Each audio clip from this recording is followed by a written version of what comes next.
Single mom's son slipped a letter to the lonely man at the cafe.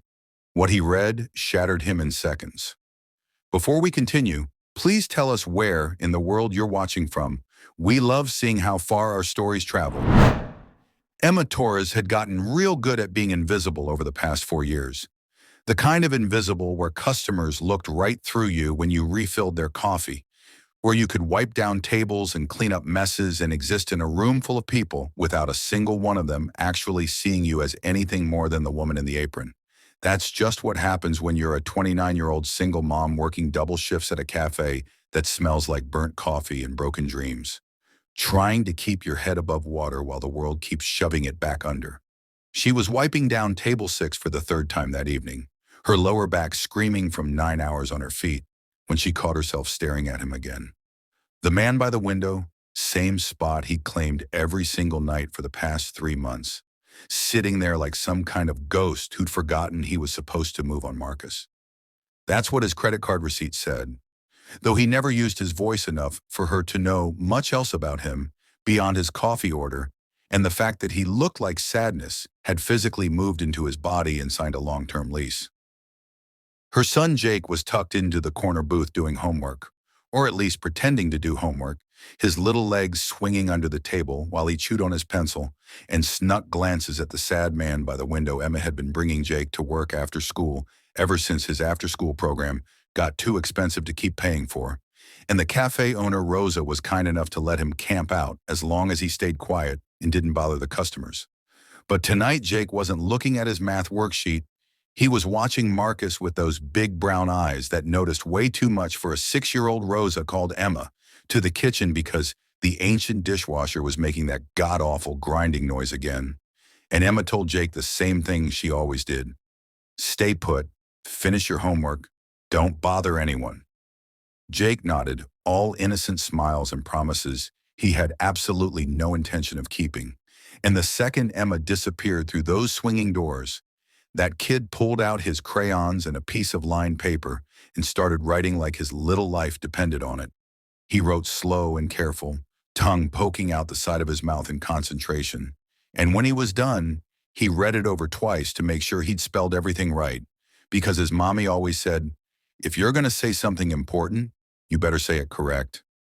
Then he folded that paper up real neat, slid out of his booth, and walked straight across that cafe floor to the sad man's table, like he'd been planning this mission for weeks, which honestly, he probably had. Marcus looked up when this little kid just appeared next to his table, surprised out of whatever dark thoughts had been keeping him company, and Jake set that folded letter down right next to the coffee cup that had gone cold an hour ago. This is for you, Jake said, his voice small but determined. Don't tell my mom. And then he took off, running back to his booth before Marcus could even process what just happened, leaving the man sitting there, holding a piece of paper covered in crayon handwriting that said things no stranger should know.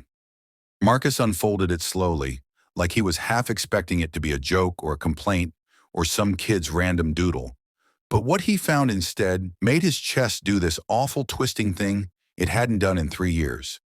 The letter said his mommy was lonely too, said maybe lonely people should be nice to each other, said his mommy had a pretty smile when she wasn't tired, and it was signed with a crayon heart and the words, from Jake, age 6, P.S. She likes coffee with lots of sugar. For a long moment, Marcus just sat there staring at those words, and something that might have been the ghost of a smile tried real hard to remember how his face was supposed to work. He looked across the cafe at Jake, who waved at him all shy and hopeful, and Marcus did something he hadn't done in longer than he could remember. He waved back.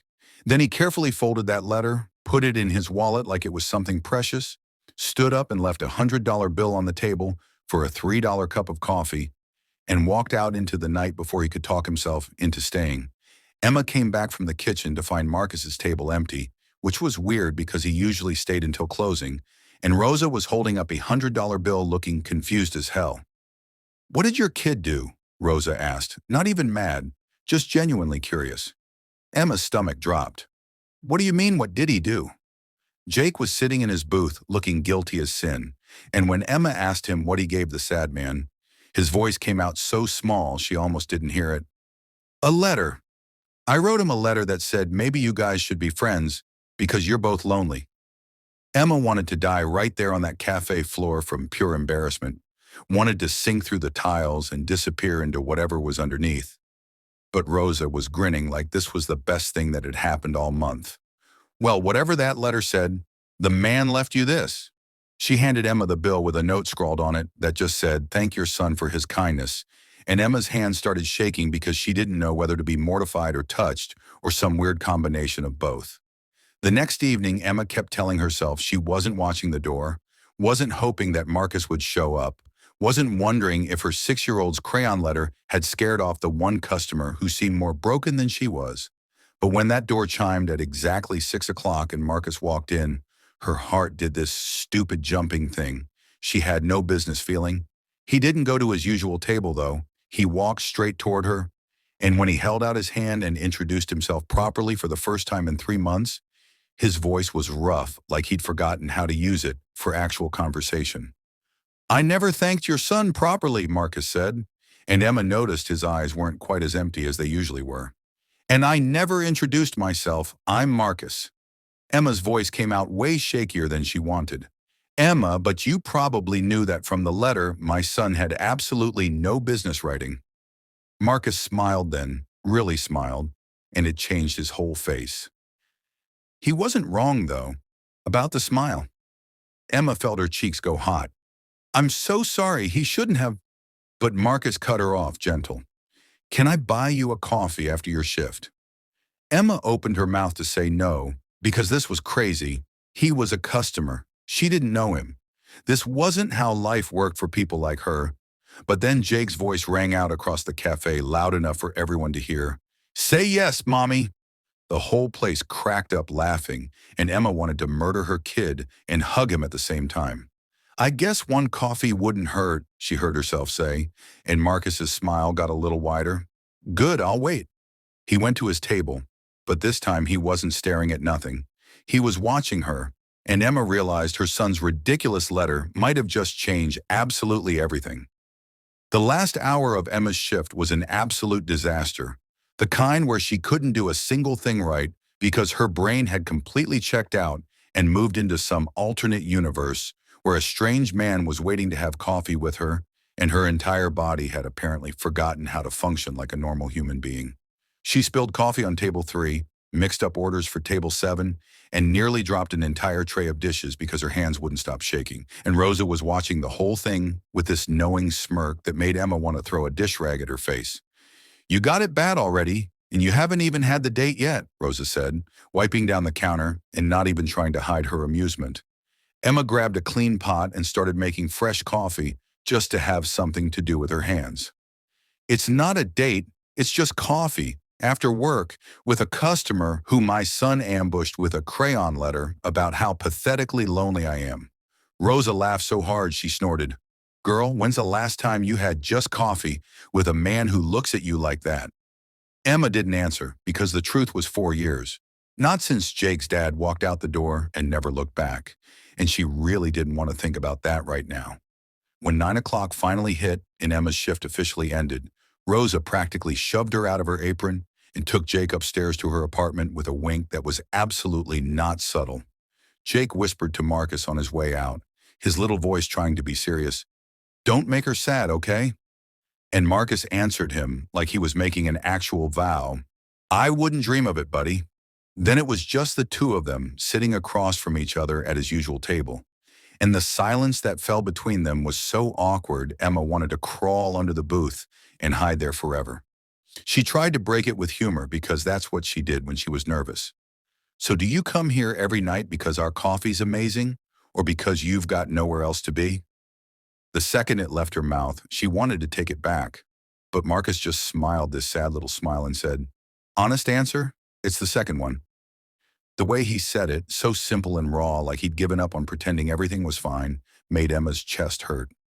"I used to be a pediatric surgeon," Marcus continued, staring at his coffee like it held answers to questions he'd stopped asking. "Worked at Children's Hospital for 15 years, saved a lot of kids, got real good at fixing things that were broken." Emma heard the past tense and knew something bad was coming. What made you stop? Marcus's jaw tightened, and for a second she thought he wasn't going to answer. But then he said it flat and emotionless, like he'd practiced saying it so many times the words didn't cut anymore. My daughter died 3 years ago, leukemia.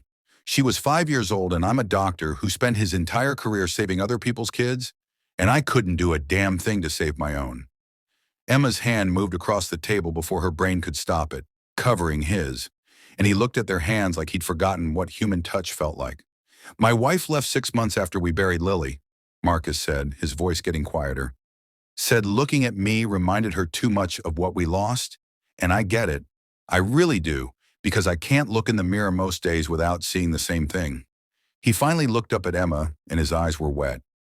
Your son asked in his letter if I was lonely, and yeah, I've been lonely for 3 years straight, the kind of lonely that sits in your chest and makes it hard to remember why you're supposed to keep breathing.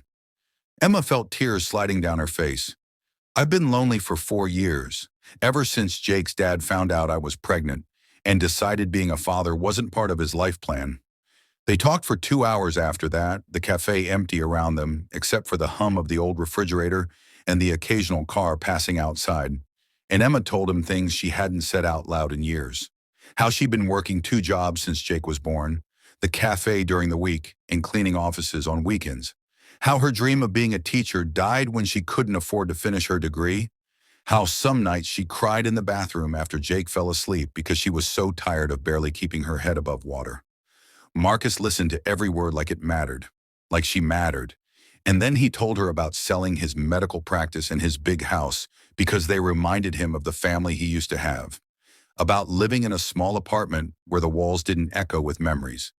About coming to this cafe every night because the noise of other people living their lives made him feel less like a ghost. Until your son's letter, I hadn't spoken more than 10 words a day and month, Marcus admitted. I'd forgotten what it felt like to actually talk to someone instead of just existing in the same space as them. Emma wiped her eyes with a napkin that was probably supposed to be for coffee spills, not emotional breakdowns. Jake's got this thing where he sees people hurting and just wants to fix it. Like he thinks if he's nice enough to everyone, maybe the universe will be nice back. Marcus smiled for real then. Smart kid. He's not wrong. Over the next 2 weeks, Marcus became part of their routine in this way that felt natural and terrifying. At the same time, he showed up every evening, but instead of sitting alone staring at nothing, he talked to Emma between her tables and make Jake laugh with terrible dad jokes about dinosaurs in space. When Jake showed him his drawings, Marcus gave actual detailed feedback like, "This T-Rex's proportions are scientifically accurate. Good job." And Jake would beam so bright Emma's heart hurt watching it. One day Marcus brought Jake a book about the solar system, and when Emma protested that he didn't need to do that, Marcus just shrugged and said, I know, I wanted to. When Emma's car broke down and she mentioned it while refilling his coffee, Marcus showed up the next day with keys to a car he said was just sitting in his garage collecting dust. I can't accept that, Emma said immediately, because she'd learned the hard way that accepting help from people usually came with strings attached. It's not a gift, it's a loan, between friends, and Marcus said, and something about the word friends made Emma pause. Is that what we are? She asked. Marcus smiled. Yeah, I think we are. The moment that really got her was Jake's school art show. Jake had asked Marcus if he could come because Emma had to work, and before Emma could say that Marcus was probably busy, he'd already asked what time. Emma watched from across the school cafeteria as Marcus stood in front of Jake's drawing, this crayon picture of 3 people labeled Me, Mommy, and Marcus, and saw his eyes get wet. The teacher assumed Marcus was Jake's dad, and he didn't correct her, just kept staring at that drawing like it was the most important piece of art he'd ever seen. That night after Jake fell asleep, Emma did what she'd been avoiding for weeks and Googled Marcus's full name. The search results hit her like a freight train. Dr. Marcus Reed, renowned pediatric oncologist, articles about his groundbreaking work, photos of him receiving awards, a whole Wikipedia page about his contributions to children's cancer research. Then the darker articles, the ones about his daughter's death, about him donating $5 million to charity in her name, about him closing his practice and disappearing from public life. There was a photo of him from 4 years ago, smiling and vibrant and looking nothing like the hollow man who walked into the cafe every night. Rosa found Emma sitting in the back office with her head in her hands. "You found out who he is." It wasn't a question. Emma looked up, her eyes red. "He's not just some lonely guy, Rosa. He was somebody important, somebody who saved lives and donated millions and got written about in magazines. And I'm a waitress who barely graduated high school." Rosa sat down next to her. "And now he's somebody who makes your kids smile and looks at you like you hung the moon. So what exactly is the problem?" Emma's voice cracked. "The problem is, this doesn't make sense. People like him don't end up with people like me. And I can't let Jake get attached to someone who's going to wake up one day and realize we're not worth the trouble." The next evening when Marcus walked in, Emma couldn't look at him the same way, and he noticed immediately because, of course he did. "Did I do something wrong?" he asked when she barely said 2 words to him. Emma forced herself to meet his eyes. "I looked you up. I know who you are, what you were, and I think maybe we should keep this professional." Marcus went completely still. "You think finding out about my past changes things?" Emma's hands were shaking. "You're Dr. Marcus Reed. You were on magazine covers. You saved children's lives. You donated more money than I'll make in my lifetime. And I serve coffee and can barely pay rent. So yeah, it changes things." Marcus stood up and walked toward her, and Emma's breath caught because she thought he was leaving. Thought this was the part where he agreed with her and walked out of their lives forever. "You're right," he said quietly. "It doesn't make sense." Emma felt her heart sink, but then Marcus kept going. "It doesn't make sense that your 6-year-old son was the first person in 3 years to make me want to get out of bed in the morning. Doesn't make sense that talking to you for an hour makes me feel more alive than surgery ever did. And it sure as hell doesn't make sense that I'm falling in love with you when I swore I'd never let anyone matter to me again." Emma couldn't breathe, couldn't think, could only stand there while Marcus's words hit her like waves. "So if you want to push me away because you think you're not good enough, that's your choice," Marcus said, his voice rough. "But don't use my past as the excuse, because the man I was doesn't exist anymore. And the man I'm trying to become only exists because of you and Jake." He turned toward the door and Emma's voice came out broken. "Marcus, wait!" Marcus had his hand on the door handle, shoulders tight like he was bracing himself to walk back out into the cold alone, when Jake's voice cut through the cafe like a lightning bolt. "Mommy, don't let him leave!" Emma spun around to see her son standing on the booth seat, his little face scrunched up and desperate in that way only 6-year-olds can pull off when they're watching their whole world about to fall apart. "He makes you smile for real, not the fake smile you do at work. Don't let him go." Emma looked at her son, then at Marcus, who'd stopped but hadn't turned around yet, and something in her chest just cracked wide open because her kid was braver than she'd ever been, and he was absolutely right. She crossed the cafe floor, her heart slamming so hard against her ribs she thought everyone could probably hear it. And when she reached Marcus, she put her hand on his arm. "I'm terrified," she said, her voice barely above a whisper. Marcus turned around. "Of what?" Emma laughed, but it came out shaky. "Of this. Of you.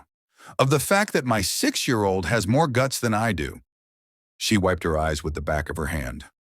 "I haven't let anyone close in 4 years, and you're asking me to let in someone who's been through hell and back, and probably deserves way better than a broke single mom who can't even afford to fix her own car." Marcus reached up and gently caught her hand.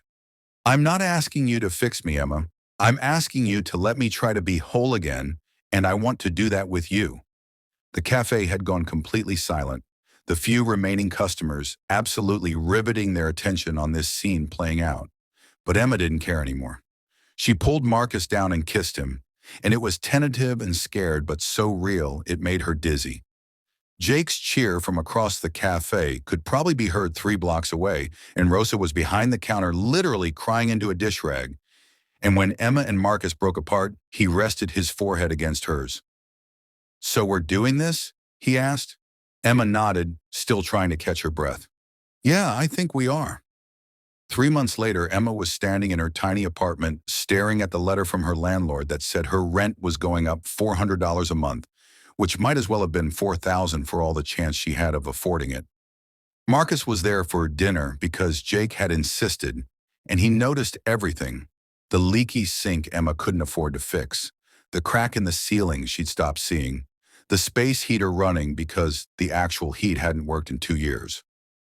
When Emma's phone rang and she stepped into her bedroom to take the call, Marcus heard every word through the paper-thin walls. "I can't afford that increase. I know what market rate is, but I need more time, please." She came back out smiling like nothing was wrong, but her eyes were red. And after Jake went to bed, Marcus found her on the balcony that was barely big enough for two people. "How bad is it?" he asked quietly. Emma tried to brush it off. "I can handle it." Marcus turned her to face him. "I know you can, but you shouldn't have to do it alone. Move in with me." Emma nearly dropped her coffee. "Marcus, that's insane. We've been together 3 months." He shook his head. "It's practical. I have a 3-bedroom place I barely use. You and Jake could have your own space. No rent, just company." Emma's walls went right back up. "I won't be your charity case." Marcus looked frustrated for the first time since she'd known him. "Why is accepting help so hard for you?" Emma's voice cracked. "Because people leave. They help until it gets inconvenient, and then they're gone. That's what people do." She was crying now. Couldn't stop it. Jake's dad promised to help. Then he was gone before Jake was even born. My parents promised to support me. Then they cut me off for keeping him. So forgive me if I don't trust promises anymore.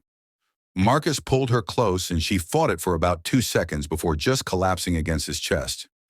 "I'm not them," he said into her hair. "I lost everything that mattered and spent 3 years walking around like the living dead. Then your son handed me a crayon letter and gave me a reason to feel something again." His voice broke. "You're not too much, Emma. You're exactly enough." 2 days later, Jake got sent home from school with a high fever, and Emma was at work when the school called, absolutely panicking because she couldn't leave without losing her job, and Jake was sick, and she had no idea what to do. She called Marcus with shaking hands.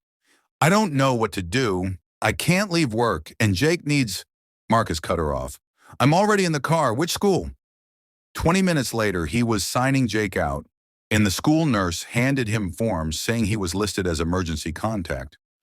Marcus stared at the paperwork. "I am."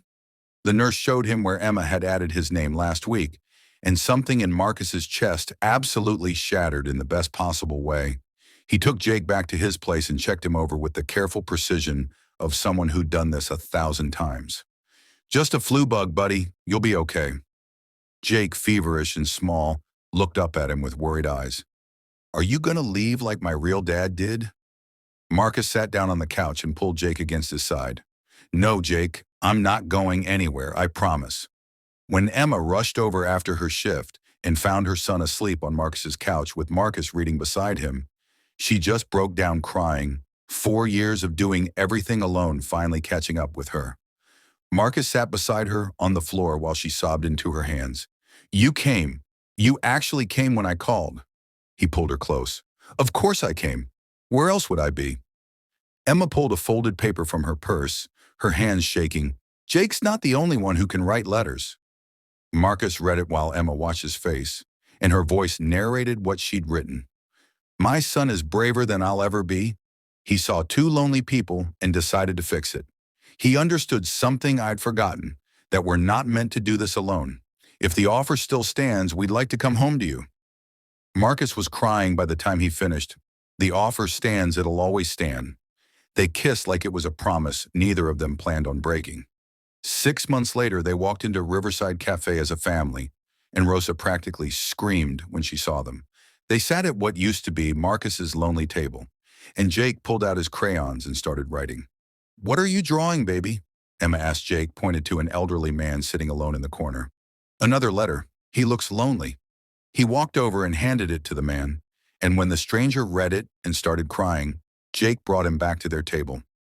"This is George. He's a widower too. Can he have dinner with us?" Marcus looked at Emma and they both smiled, because their son was absolutely going to save the whole world one letter at a time, and honestly, they wouldn't want it any other way. Sometimes the family you need finds you through a 6-year-old's crayon letter, through coffee at the end of a long shift, through the courage to let someone in when you've forgotten how. If this story reminded you that second chances are real and loneliness doesn't have to be forever, hit that subscribe button so you never miss another story that reminds you what it means to be human. Thanks for being here with us.